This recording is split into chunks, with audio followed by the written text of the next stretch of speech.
Next చూడండి, confirmation test for barium cation Ba+2 cation. To the salt solution potassium chromate K2CrO4 అంటే potassium chromate solution is added. ఆ విధంగా potassium chromate సొల్యూషన్ని add చేసినప్పుడు yellow colour precipitate వచ్చి అది dilute acidic యాసిడ్లో tick మార్కేషన్ అంటే soluble అవుతుంది. Into పెడితే ఇన్సాల్యుబుల్, అది షార్ట్ ఫామ్లో నేను రాసాను అలా. Yellow precipitate is formed, it is soluble in dilute acetic acid. CH3COOH అంటే ఏంటి? Acetic acid. ఎస్టిక్ యాసిడ్లో అది డిసాల్వ్ అవుతుంది. అంతేకాకుండా డైల్యూట్ HClలో కూడా అది డిసాల్వ్ అయితే బేరియం అనేది కన్ఫర్మ్ అవుతుంది. ఓకేనా? To the salt solution potassium chromate solution is added, yellow precipitate is formed, it is soluble in dilute acetic acid and dilute HCl. Barium+2 ion is confirmed. దీనికి ఇంకొక test కూడా ఉంది. ఏంటది?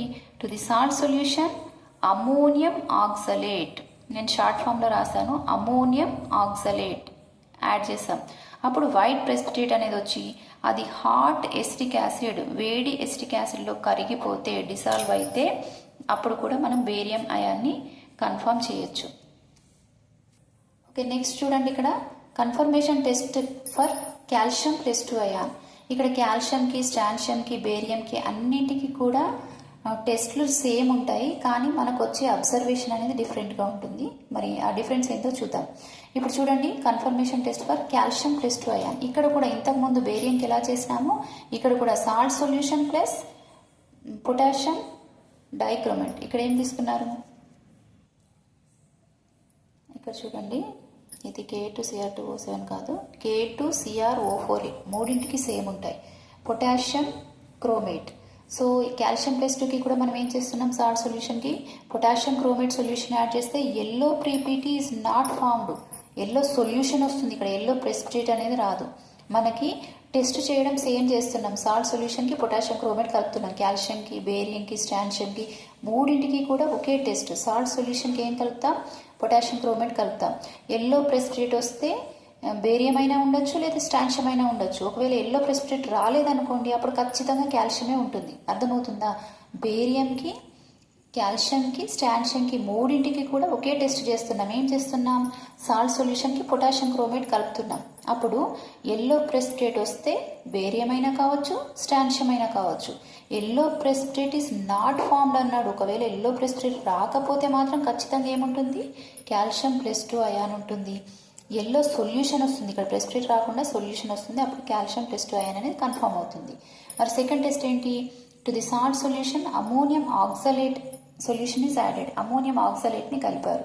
Ammonium ఆక్సలేట్ని కలిపినప్పుడు white precipitate is formed, it is insoluble in hot acetic acid. అదే బేరియంకి కూడా సేమ్ ఇదే టెస్ట్ చేసాం. సాల్ట్ సొల్యూషన్కి అమోనియం ఆక్సలేట్ కలిపాం. అప్పుడు అక్కడ కూడా వైట్ ప్రెసిపిటేట్ వచ్చింది, but that is soluble in hot acetic acid. ఎప్పుడు? బేరియంకి. కానీ ఇక్కడ కాల్షియంకి it is insoluble in hot acetic acid. సాల్యుబిలిటీని బట్టి మనం అది కాల్షియమా బేరియమా అనేది కన్ఫర్మ్ చేయాల్సి ఉంటుంది. ఇక్కడ కాల్షియం+2 ion is confirmed. Okay, next చూడండి, confirmation test for strontium cation.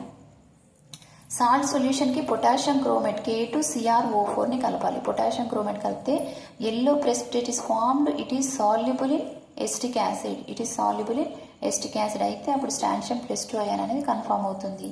And salt సొల్యూషన్కి అమోనియం ఆక్సలేట్ని కలిపితే వైట్ ప్రెసిపిటేట్ వస్తుంది. It is sparingly soluble in acetic acid, highly soluble in dilute HCl.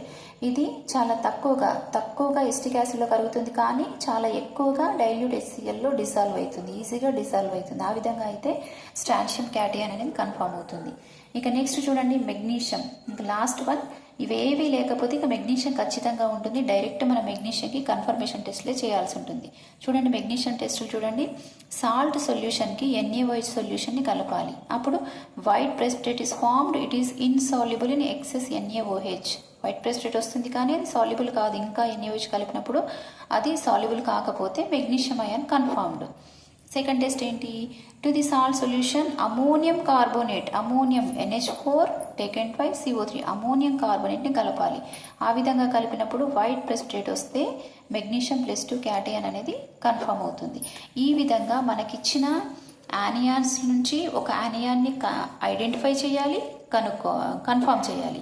అదేవిధంగా మనకి ఇచ్చిన క్యాటయాన్స్లో గ్రూప్ వైజ్గా first group, second group, third group, fourth group, fifth group, లేదంటే magnesium, ammonium, ఈ విధంగా ప్రతి గ్రూప్ని చేసి ఏ గ్రూప్లో క్యాటయాన్ ఉంది ఫస్ట్ ఐడెంటిఫై చేయాలి, తర్వాత దాన్ని కన్ఫర్మ్ చేయాలి. కన్ఫర్మ్ చేసిన తర్వాత మనం లాస్ట్లో మనం రిపోర్ట్ రాయాల్సి ఉంటుంది. ఆ రిపోర్ట్ ఎలా రాస్తాము? ద గివెన్ క్యాటయాన్ ఈస్, అంటే మనకు ఇచ్చిన క్యాటయాన్లో మనం ఏది మేబీ ప్రెసెంట్ అన్నాం, తర్వాత కన్ఫర్మ్ చేసాం కదా. ఫర్ ఎగ్జాంపుల్ జింక్ అనుకోండి, జింక్ మేబీ ప్రెసెంట్, తర్వాత జింక్ కన్ఫర్మేషన్ టెస్ట్లో చేసాం. ఆ విధంగా చేస్తే ఇక్కడ మనకిచ్చిన సాల్ట్లో ఏ క్యాటయాన్ ఉన్నట్టు the given cation is zinc cation అని రాయాలి, Zn+2. The given anion is, anion for example sulphate అనుకోండి, SO4-2 అయాన్, అప్పుడు Zn+2 క్యాటయాన్, SO4-2 యానియాన్ అవుతుంది.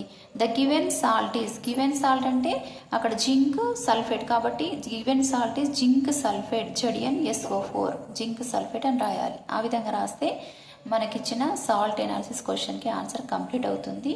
Thank you one and all.